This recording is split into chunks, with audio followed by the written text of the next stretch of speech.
Good afternoon, ladies and gentlemen. This is the Long Hill Report. I'm Richard Morco, and today we are pleased to have with us John Small, who has quite a bit of history to discuss with us. History of America, history of Massachusetts, not exactly a history of Central Mass, well, not at all a history of Central Mass, but a maritime history as well. John has written this book, The Small Family Legacy, a journey of ingenuity, sea, and story. His family is also the history of the lighthouse in Massachusetts, so to speak. I'll let you introduce yourself. And thanks, Richard. First of all, if you want, please hit the like and subscribe button, and also we hope you watch it on TV Charlton as well. If you'd like to introduce yourself, that'd be great. Sure. Thank you, Richard. First, it's a pleasure to be here. My name is John F.K. Small. The F.K. is for Fitzgerald Kennedy. In case anyone sees the middle name and wonders why, that's my birth name. And yeah, I grew up in Old Mister, Connecticut. My paternal line traces back to 1600s into America, and my mom also grew up on Cape Cod, so in a different part on Falmouth. So a lot of this book is tracing my family's paternal line through the Small family, going back to Truro when they settled into the area that is now known as Truro in 1700, and Truro became incorporated in 1709. So a long family history there, and pretty much every generation from my 8th great-grandfather down lived and was born and raised in Truro, with the exception of my father, who was born outside of the Cape Cod area. And it ties in with a lot of history of seeing the Cape flourish and seeing the passages of whaling ships and the early import-exports that were happening, and that led to the lighthouse being built as commissioned by George Washington. And they saw the need for that. There wasn't a lighthouse in Cape Cod. The book tends to center around a physical location such as a lighthouse, and so that's where there's a lot of strength into the story. Well, where that is, that's the far Cape. That's right. And the ocean lashes the Cape. Yes. And in fact, it takes out some of the Cape, and because it washes away. But this happened, the family's history with the lake goes back to 1794, when the local pastor, or I guess you'd call him pastor, Reverend James Freeman, wrote, "More ships wrecked near the eastern shore of Truro than any other part of Cape Cod." Yes. So those weren't big ships then. There was no radar, no lights, no nothing. If that hurricane hit, and also there were no, you didn't get your weather report on Channel 4 Right. in the morning. You had to, take what you were given. So the cleric said that about that, and you know what? Congress did something quickly. Now, that may be a shock. It can be at times. But in 1786, Congress appropriated $8,000 to build that lighthouse. Yes. And where did they get the land for the lighthouse? So they were fortunate. They had the land scoped out. What was happening out there? It is on the part of the Cape. Truro is located right near Provincetown, right near the tip. So it's tip of the Cape. So it's pretty much exposed. And outside of the cliffs of the Highlands, which is part of the Truro. It looks like just vast ocean there, but really what's happening is underneath the ocean there is an area called Dangerfields, and it's with spiked up jagged rocks, and ships don't know a bearing of exactly how far to see. As you mentioned, there wasn't radar or GPS, anything sonar showing them what was underneath, so they had to approximate a dangerous area, which many of them didn't. And they realized as the port of call to Boston, the lighthouse was bringing people in. They need a lighthouse to warn people to stay away. So they did develop the lighthouse, the idea for it, on the highest peak they could find on the Cape, which happened to be in the highlands of Truro. And they approached my third great-grandfather, Isaac Small. He owned that land. He was farming it. He had a mill there for grinding corn. And they asked him, would we be able to purchase his land? And he sold 10 of his 50 acres for $100. And then You don't get deals like that Not like that anymore. anymore, especially if you see the prices that they have out there today. So he said, yes, by all means, this will save lives. And that was part of what it was, is saving the lives. Because as the shipwreck was happening out there, pretty much all the lives were lost, or most of them, and all the cargo, the goods that they were importing into the country were being lost. So the need for the lighthouse to be built and appropriating that money was very important. And I believe in 1796 they started to construct the lighthouse, and in November 15, 1797 was when it actually went into operation, and it was a 45-foot wooden octagonal lighthouse. And he went up there and lit the little spider wick candles that they used to have back then, just to emanate some kind of a light. And that was when that lighthouse first went into operation.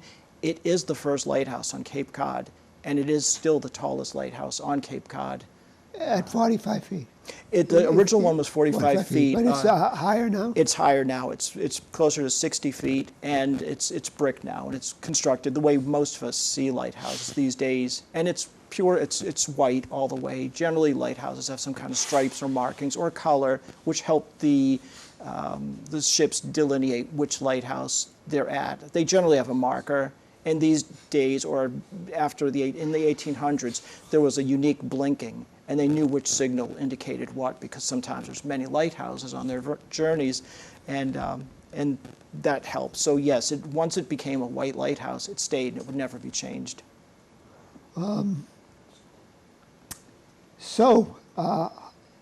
Isaac, who was the lighthouse keeper, Yes. what princely sum did he get it for his Not enough. He was, I believe he was at $100 $100? for an annual, and then they did increase that, and I would say by memory it was like 200. And part of the 200, and I think, this is from 1797 to 1812, he was lighthouse keeper, and the mechanics, the things that rotate the very ancient to our standards, the rotation of the lamp to help give like a flickering signal, if not a steady set signal of every 3 to 5 seconds. It was a flickering signal which helped the mariners in their ships indicate that that was in fact what they were seeing, would call attention to them. And the mechanism that was supposed to do its job was rusting up, basically because of the humidity and the salt air, which does a number on metal and wood. And he just said, for the overall maintenance of this, I need to be compensated more. So they brought that up to like a 200. And this is just still part of his job. He was still milling corn. He was still working the farmlands out there as well. So would it be more like a nighttime job? Or? Yes. That was pretty much the only time they were going up there. And I don't know the logistics of how they maintained doing some work in the day. I can say, which isn't documented well, the women had much bigger roles than were portrayed in historical documents. So while he was doing that duty, his wife was probably tending the farms and tending the grinding mill, as well as raising all the children. And it was really a dual partnership. It's just, if you go to the lighthouse and you see their long list, starting with Isaac Small and all the lighthouse keepers after, up until the late 1900s, you won't see any women listed, but there were many women who maintained the lighthouse for a long time. They just weren't officially on record as lighthouse keepers. So it was mostly nighttime work, and when you need the light most at night and during storms was when it was most dangerous to be up there in the midst of winter or as the gale winds start coming in the fall and hurricane season starts, that's where they were having a lot of trouble. The ships were, but maintaining a light that's, burning with whale oil was hard to keep lit as well. Well, it probably really only needs to be at night.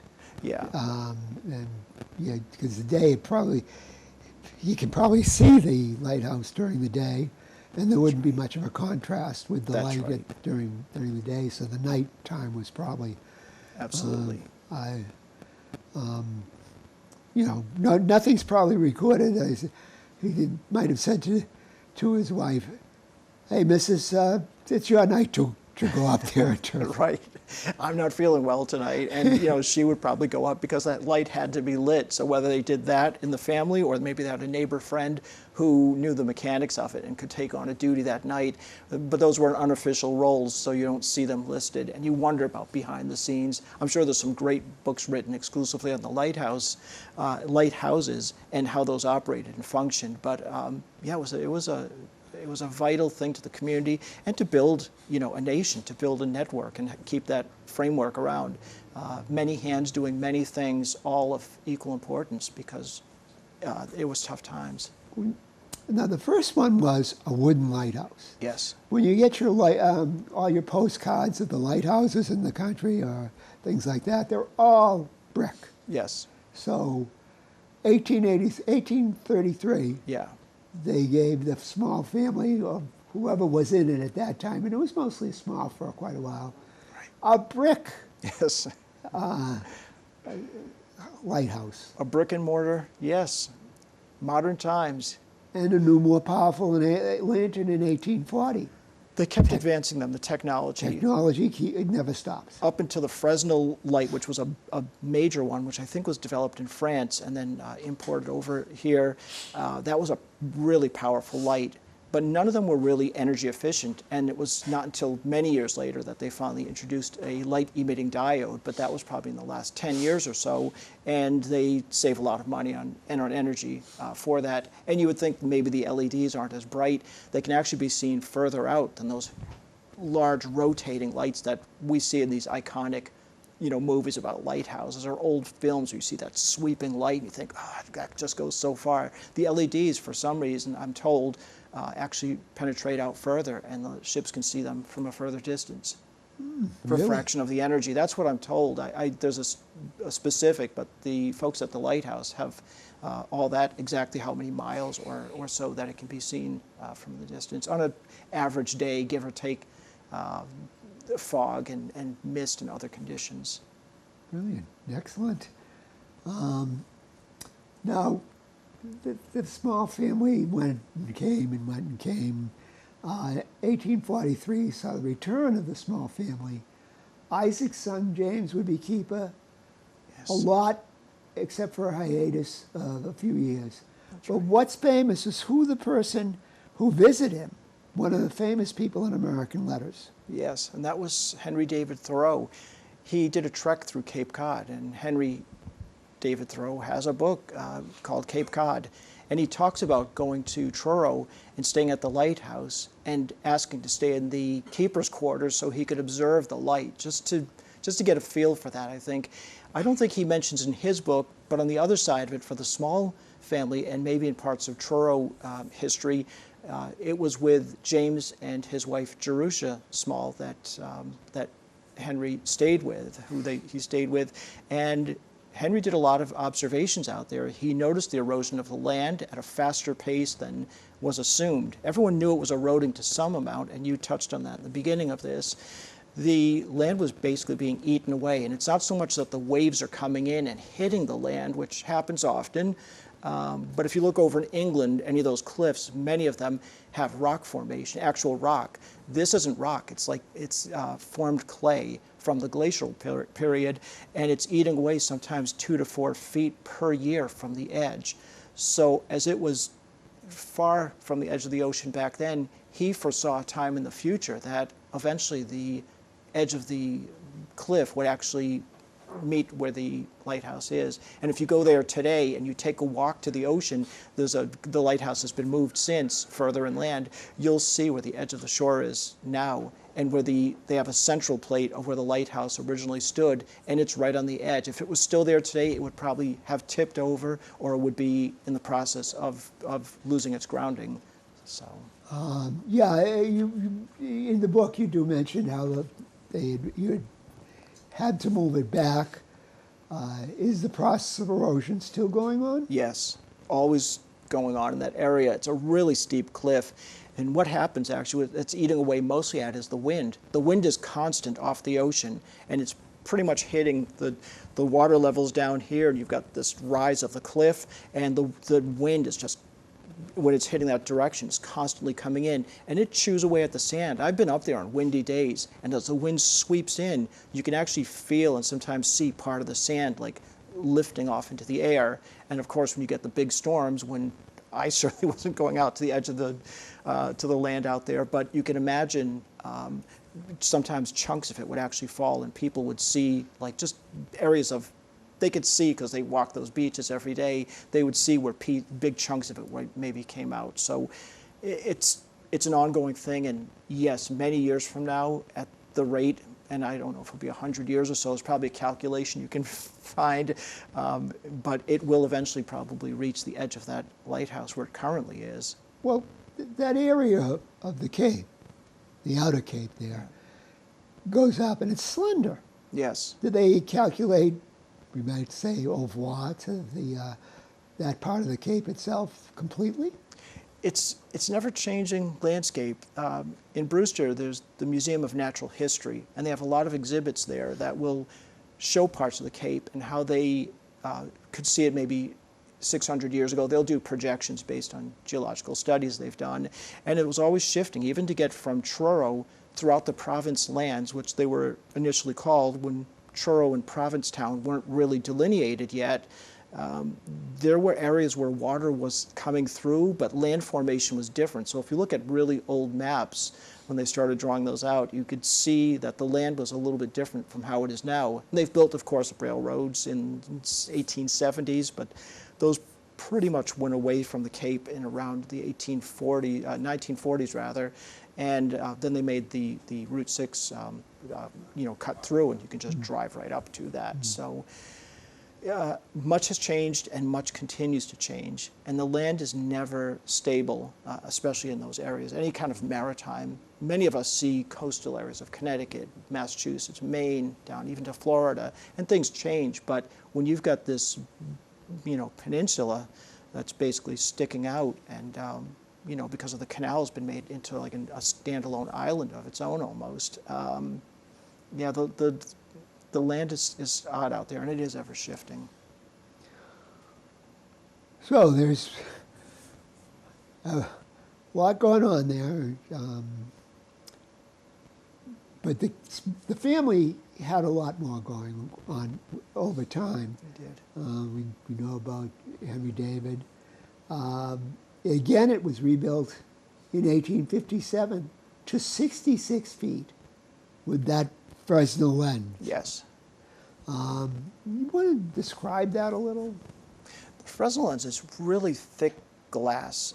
It's got a light inside, but it's really the glass on the outer part of it. And when they had to take it down several years back, and they were literally throwing it out the window, and there were chunks of glass that were thick. I don't know, for people who, are only listening to this and can't see the visual, I want to say maybe they were 8 to 12 inches thick at some point. So you can imagine that, the refraction that they're getting from the light, the amplification of the light through glass was amazing. It was a very interesting shape. So what was the light that would shine through there? Was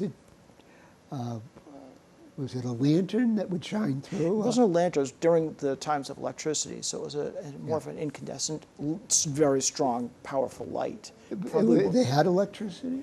Once they did get the electricity, this was probably in the later 1800s. I don't have the actual date of the Fresnel lamp installation. 1857. Yes. Is when it happened. When they got the Fresnel in the lighthouse. But did that have some kind of battery or?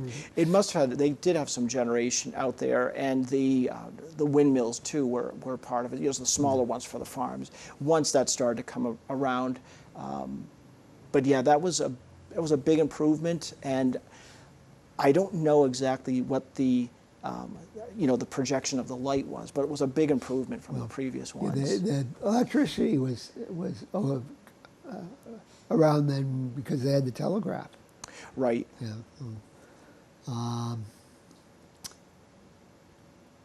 There was a reason for John. Okay, when your presentation, I saw a presentation of you Yes. at the senior center in Sturbridge.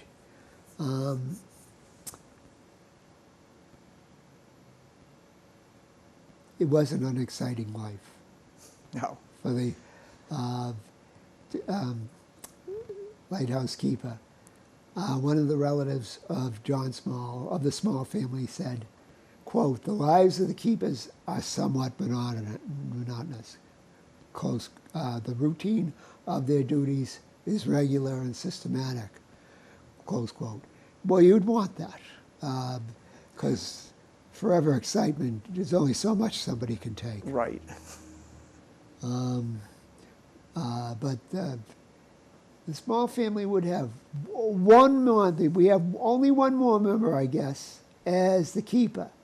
In 1873, Thomas Kenny Small was the grandson of the first man to serve, and he had a brief term, and he lived on the farm close to the light, That's right. and still remained involved. Yes. Now, what was he? Your grandfather, great-grandfather? Great-grandfather. Great-grandfather, I thought. He was born in 1821. The length of time in my paternal line, it seems to be an average of 40-something to 50-something years. So I didn't have a lot of actual photographs I could share beyond my grandfather. I've got a lot of his pictures going from the 1870s and beyond. And of my great-grandfather, I had one courtesy of one of my cousins who lives in New York and was able to forward that picture to me. But in our personal, because then you're going back to the 1870s and before that even, there just weren't a lot of photographs available. So I didn't have a lot that I could show on that. But, you know, my dad was born in 1913, and his dad, Willard Stanton Small, was born in 1870. So the last lighthouse keeper, Thomas Kenny, was born in 1821. And there was a little bit of a Worcester connection. My grandfather was able to come to initially Franklin, which was a school he went to from the Cape, and beyond that he went to Tufts University, and then he ended up going to Clark to get his PhD. So he did a lot of experimental studies on the learning process and behavior of rats through systemic mazes and different challenges, and he documented this, and that got him his degree, and that was actually a published finding, and it's to some extent still studied in the psychology today of his findings of the white rat, and that was in 1900 at Clark. So that was his time in Worcester, and he didn't move back to the Cape. He ended up going to Washington, D.C. area and became Dean of Education of a college out there, and worked for the government under educational hygiene and promotion of higher education to make it more accessible and affordable for families and encouraging education. So he would just go back to the Cape to visit other members of the family and to bring my dad as a little boy to the Cape and point out the different things he remembered. Well, that's good. I mean, there was, because there wasn't going to be a job for you there in the Cape forever, because Right. A naval radio station was set there in 1904, and the Fresnel lens was electrified in 1932, Ah, and the beacon was automated in 1986, and the Highland Light, the family's light, was de-staffed. right. So sorry, you weren't going to Yeah. be able to go back there. But you also mentioned in your book the Portland Gale, the big storm that didn't get saved, where people didn't get saved because of the light, and 200 passengers were killed in that Yeah, storm it's a big one. in 1898. It was a So, big one. big loss. And there were many ships still in shipwrecks. My, I guess first cousin thrice removed, and he had that quote earlier that you read where he was saying how it was a very monotonous life. He observed this in the 1850s. He spent time as a boy when Thoreau was visiting them, but he saw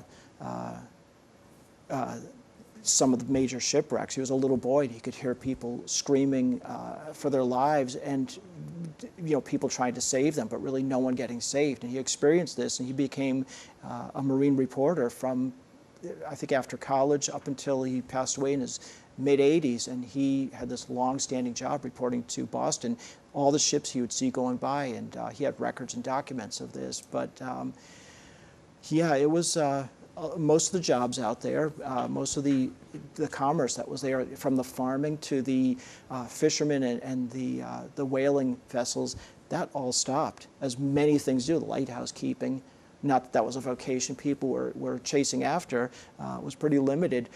But yes, everything changed on the Cape, and if you look at the dynamics of it, so for those 200-300 years, the small family was there, just in many levels and generations, and up to about 50 to 65 years ago or so, there's no one that I know of with that last name that lives in Truro anymore. There's probably other descendants with different names, but yeah, by maybe I think maybe the 1930s even or so, 1940s, most of the Smalls were gone. There were a couple that owned houses, but some of them live in New York or Boston or other parts of the country. They don't live and make their commerce on the Cape anymore, and many parts of the land got sold off.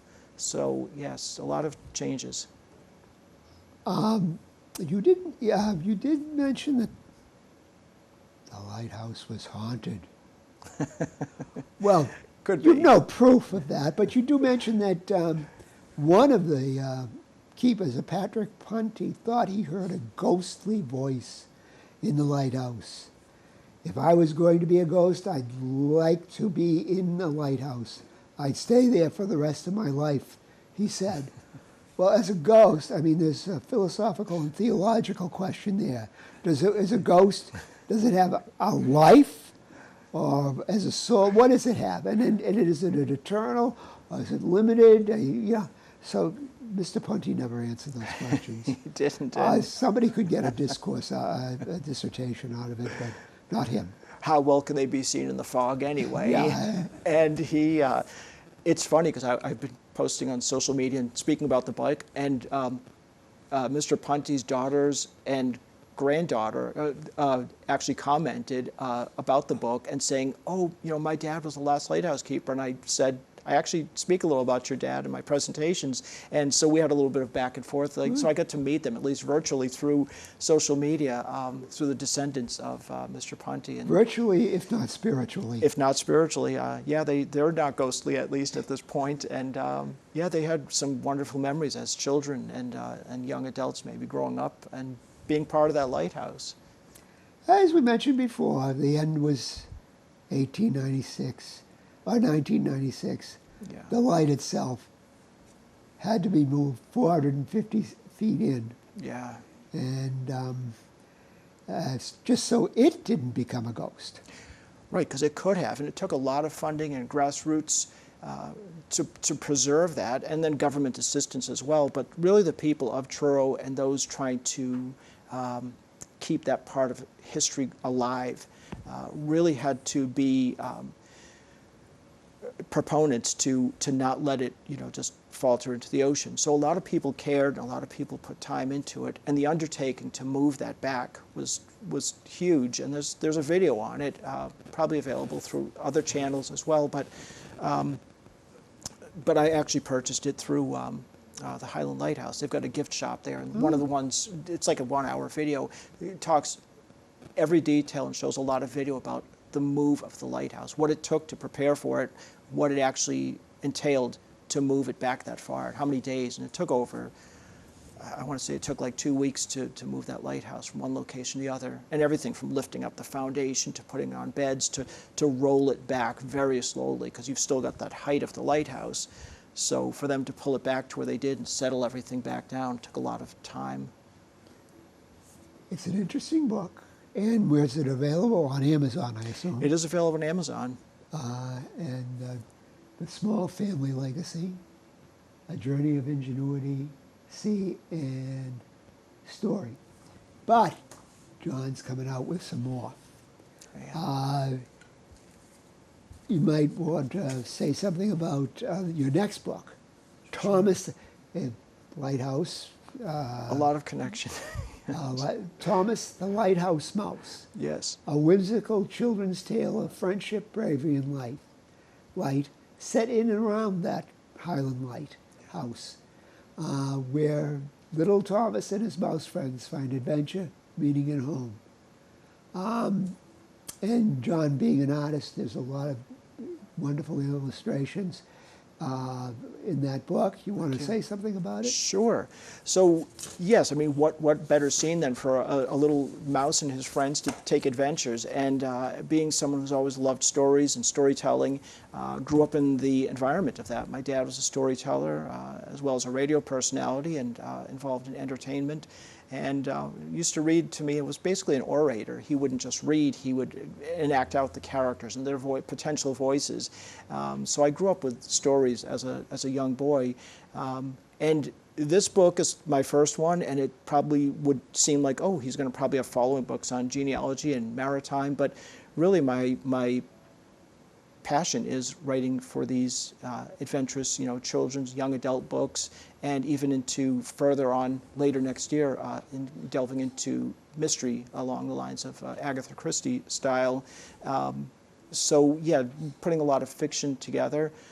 Thomas will, be in and around the lighthouse and the lightkeeper's house, and the focus is mostly going to be on him and pretty much how we work together. That will be the lessons in the books, how he and his friends and his family unite for a good cause. And I have one I'm working on for this fall, which is it's the Journal of John Well, the Gnome Bear, and those are more like daily affirmations and just finding peace in everyday life. So there won't be a story really, but it'll be picture by picture representing each season, trying to get out in nature. Something that I think in a stressful environment these days we don't. It's harder to find peace and quiet sometimes within ourselves and in the world around us. And hopefully John Well won't just appeal to children, but to adults of all ages and people interested in finding calm and peace. So many books on the horizons. This is the first. I have probably by this time next year, I hope to have 4 books published. Very good. So yes, I'm keeping busy. He is keeping busy, and we thank him for coming here and sharing the story of the book with us. And this is John Small